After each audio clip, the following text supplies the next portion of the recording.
Okay, now we want to look at binomial theorem, specifically for positive integral index. We'll be interested in expansion. Binomial theorems are more of expansion of expressions that have powers.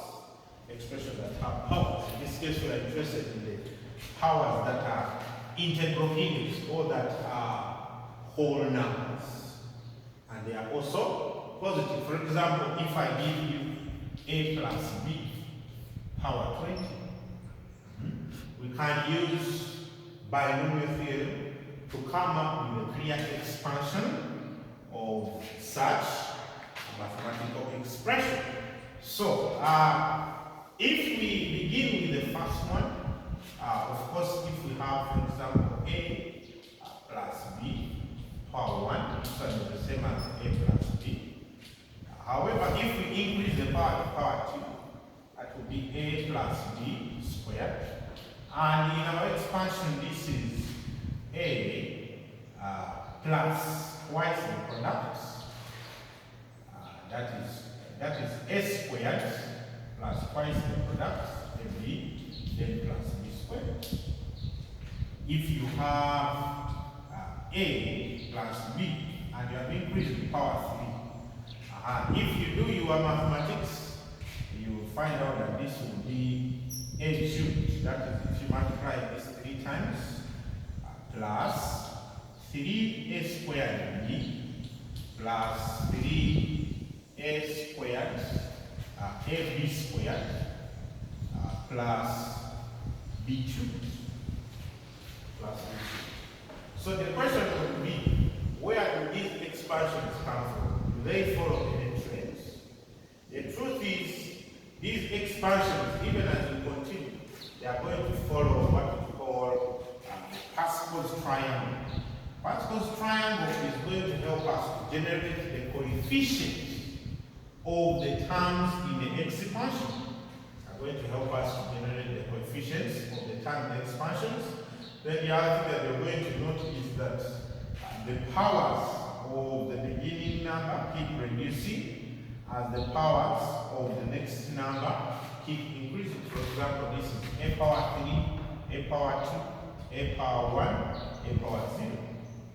This is b power 0, this is the b power 0 here, b power 1, b power 2, b power 3. So there is a given trend that if you follow the expansions, you can be able to come up with. And so we are going to say the Pascal's triangle. The Pascal's triangle generates the coefficients. Generates the coefficients of the numbers, the expansion, or of the factors, of the variables in the expansion, of the variables in our expansion. Can we generate the Pascal's triangle? Let's generate the Pascal's triangle. So if we begin with the coefficients here, you can see that the coefficients was 1 and 1. So I'm going to say 1 and 1. And then to get my Pascal's triangle, I just need to keep adding those two. If I add here and here, I'll get a 2.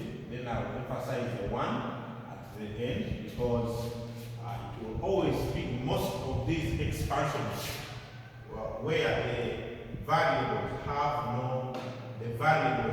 no coefficients. Their first coefficient will always be 1.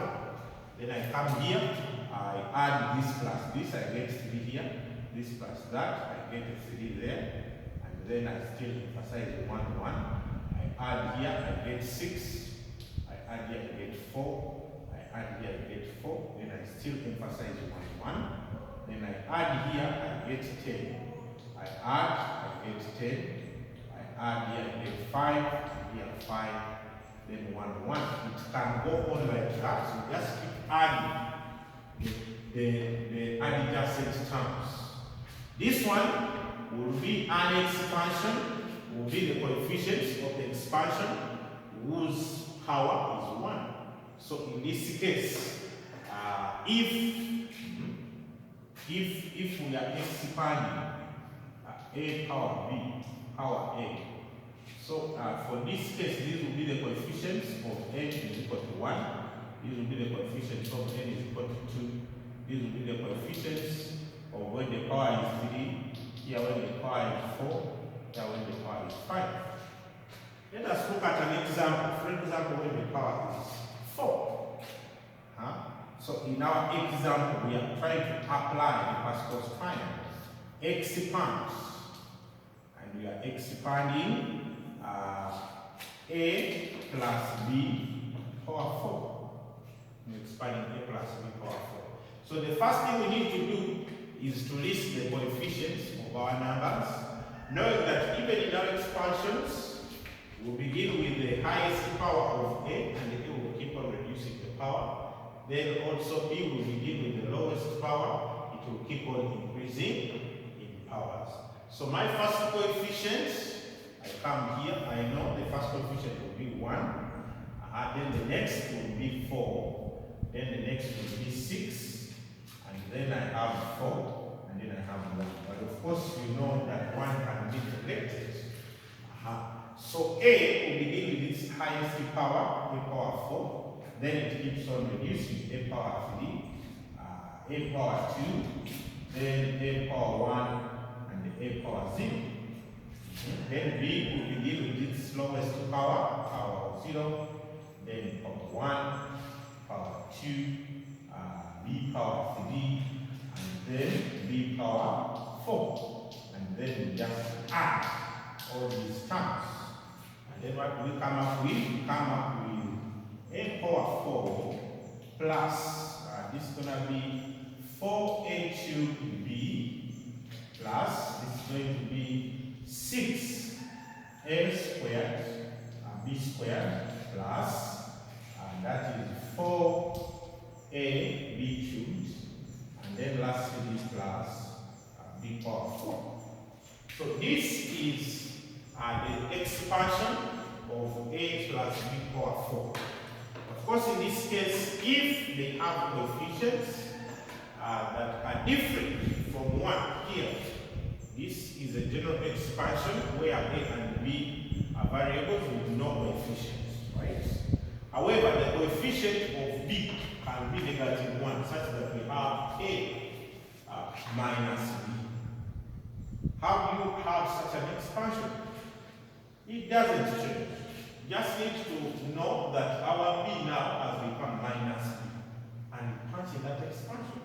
For example, in this case, if it was a minus b power 4, it means whenever I have a, I have b, I'm going to be having minus b, right? So in this case, this will not change because any number power 0 is 1. So it will remain as a power 4. This will be minus b. So this negative will affect here, and this will become minus 4a cubed b. But here, where I have minus b squared, any number squared will always be positive. So this term will remain positive even when b is negative. So plus 6a squared, b squared.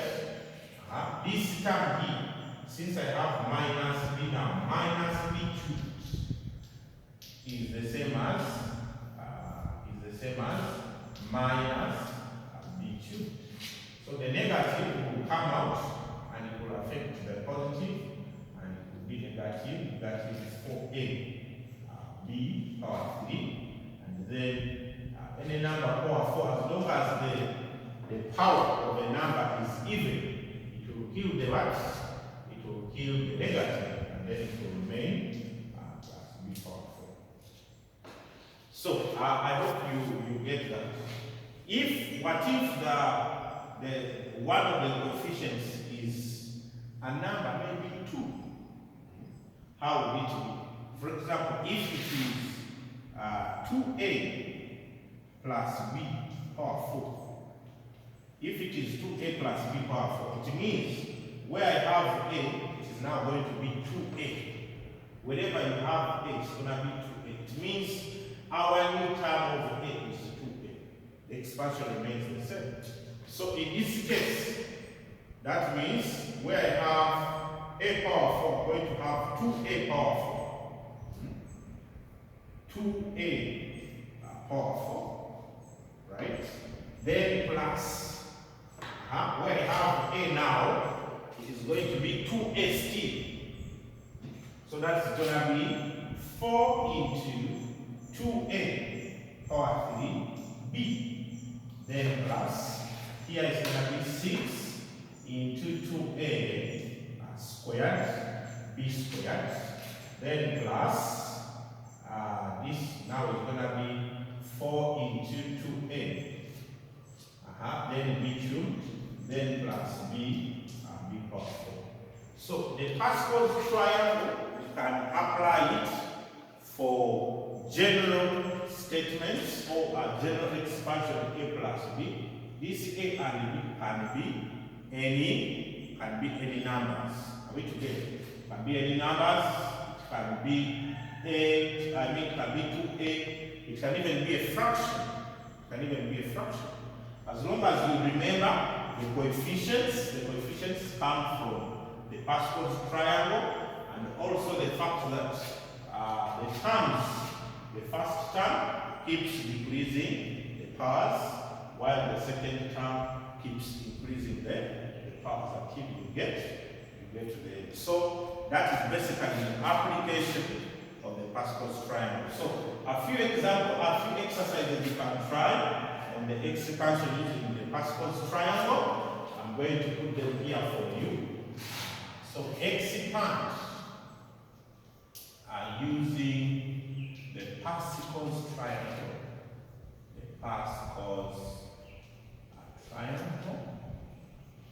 Using the Pascal's triangle. Part 1, we have x plus 2y. Power, let's have power 5. Part B, part 2, we can have 1 plus 1 out of x, power 4, have power 4. And then the last one, we can have 2 minus x squared. 2 minus x squared, power 6. You can make these expansions in your exercises, whereby the first term you take it as a, the second term you take it as b. The first and the second term, the second term is minus x squared.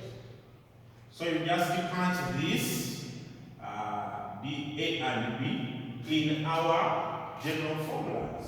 If you use the Pascal's triangle. So, from the Pascal's triangle, we have seen that we can expand these expressions, but sometimes the power might be bigger than what the Pascal's triangle can handle, such that the thing becomes too long, right? So, the binomial theorem now comes into play in order to do what? To simplify our work.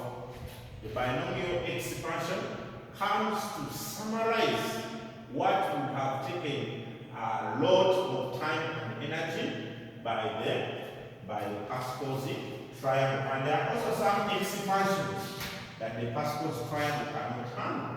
And so we want to look at what happens with the binomial theorem. So,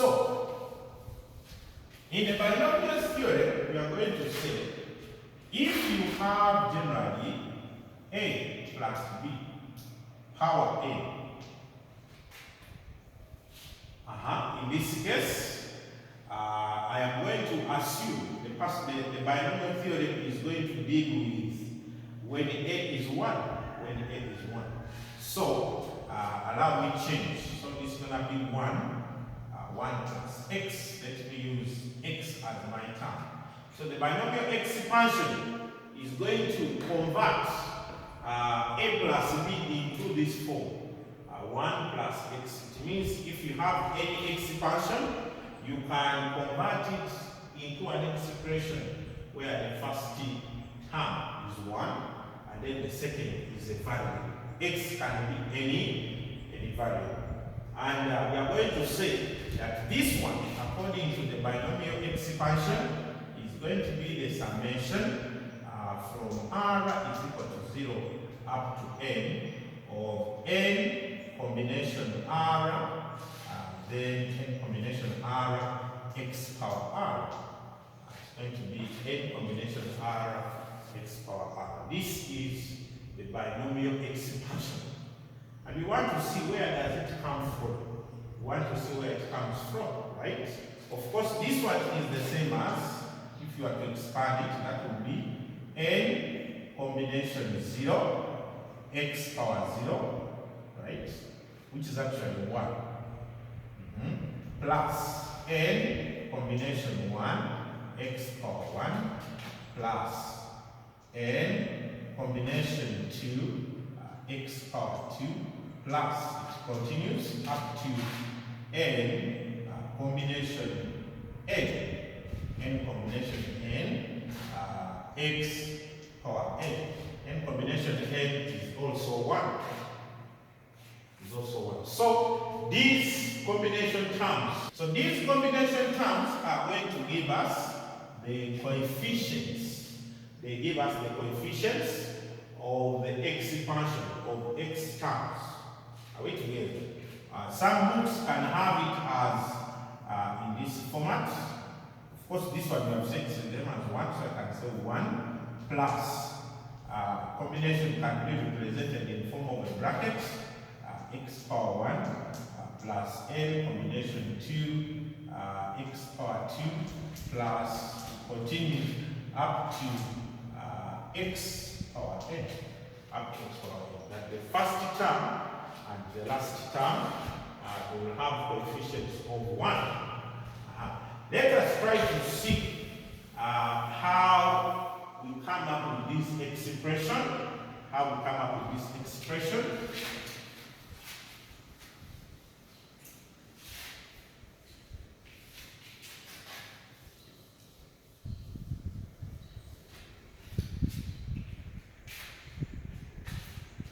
So, how we come up with this expression, I want you to assume we have 1 plus x power n.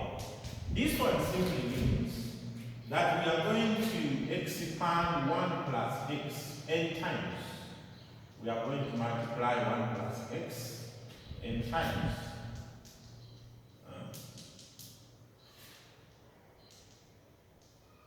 So this one we are doing it n times.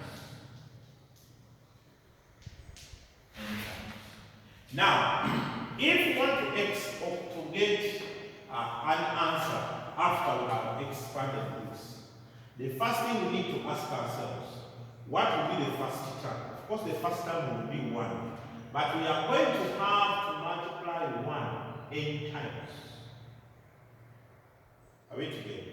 That means if you want to multiply 1 n times, that will be 1 times 1 times 1 n times, which is the same as 1 power n, which is just 1. So the first term will be 1 because we are multiplying 1 n times. Are we together?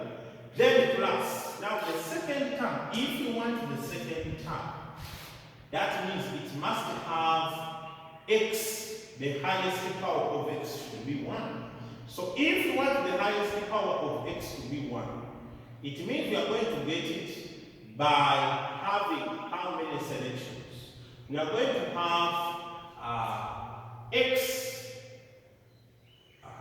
and one of the x's in any of these brackets times the remaining ones in the brackets. And we can choose that x, since there are any brackets, we can choose any of the x's in a combination 1 times. I hope we are together. Remember, we said combination is the same as selection. So we want the term that has x power 1. How many times are we going to select it? Because remember, if we want x power 1, we just need to get x times the remaining ones of the expansion. Meaning that this x, you can choose either this x, or we can choose this, or we can choose this. We have any x's from which we can choose an x that will give us x power 1. And that's why we're saying the number of selections will be n combination 1. Then if we still want the term that has x power 2, that has x power 2, right? It means we are going to multiply any of the two brackets, the x from this bracket and the x from this bracket, and ones from the next two brackets. And the question is, how many selections of all the selections, the n selections, are we going to have two x's?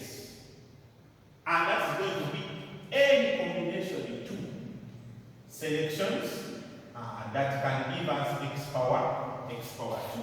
So we are saying if we want a term that will have x power 2 in this expansion, we are going to choose any of the two brackets out of the n brackets.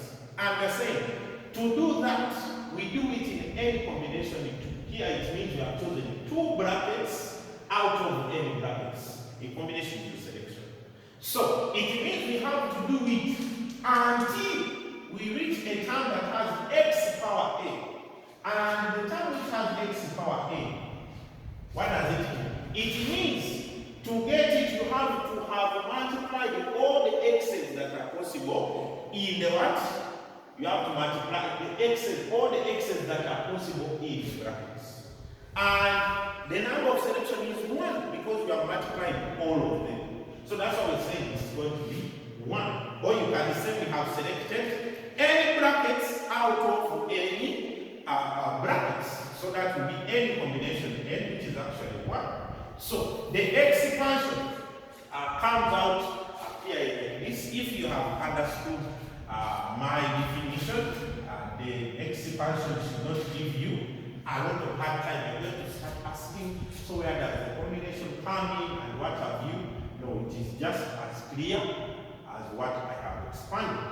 If you want more explanations, you can look out for the books, the Backhouse books, for understanding mathematics, and look at the more proofs that have been provided in those books that can help you to come up with the proofs. Yes, so I have said that binomial expansion can be expressed in this format, but it can also be further broken down. If we were to expand the definition of the combination, so this is 1 plus n combination 1, that is n factorial out of n minus 1 factorial 1 factorial. What about n combination 2? This is x power 1. N combination 2, that is n factorial out of n minus 2 factorial 2 factorial, that is x power 2. If you wanted x, if there was n combination 3 here, how would it come about? It would be n factorial out of n minus 3 factorial 3 factorial plus up to our last term x power n. However, this one can be even further simplified. Can be further simplified into 1 plus this term is in n factorial. Why? Because n factorial is the same as n into n minus 1, n minus 2. So we keep reducing n up to when we have 2 times 1. Up to when we have 2 times 1. So if I isolate out a and I remain with only this, remember I said for factorial, you just look at the highest number in the multiplying terms up to 1, then it will be the factorial. So it means this will be the same as n. Now this will be n minus 1 factorial. N minus 1 factorial. I hope you can see that, because the highest term in the multiplying terms here is n minus 1. So n factorial is the same as n into n minus 1 factorial. So I want to apply that. So what will I have here? I'll have n into n minus 1 factorial out of n minus 1 factorial 1 factorial plus n factorial. In fact, n factorial can be also expressed in terms of n minus 2 factorial. So this will be n into n minus 1 into n minus 2 factorial. Because if I say n minus 2 factorial, that means from here, I'm going to say n minus 3, n minus 4, n minus 5, up to when I have 1. Up to when I have 1. But the whole multiplication scheme will be 5 factorial, will be n factorial. Just like if you have 6 factorial. If you have 6 factorial, it's the same as 6 times 5 times 4 times 3 times 2 times 1. So I can also say it's the same as 6 times 5 factorial. Because if I eliminate this one is 5 factorial. Do you see that? But I can also say it's the same as 6 times 5 times 4 factorial. Because if I eliminate these ones, this one will be 4 factorial. So the same applies here. So don't ask where they are coming from, because it is very clear there. Then divide by n minus 2 factorial, 2 factorial, then plus n. Now this one I can expand it until I have n minus 3, n minus 2, then n minus 3 factorial. So there is an x power 2 here. Then here there's an x power 3 out of n minus 3 factorial, 3 factorial. So it goes on up to x power n. Up to x power n.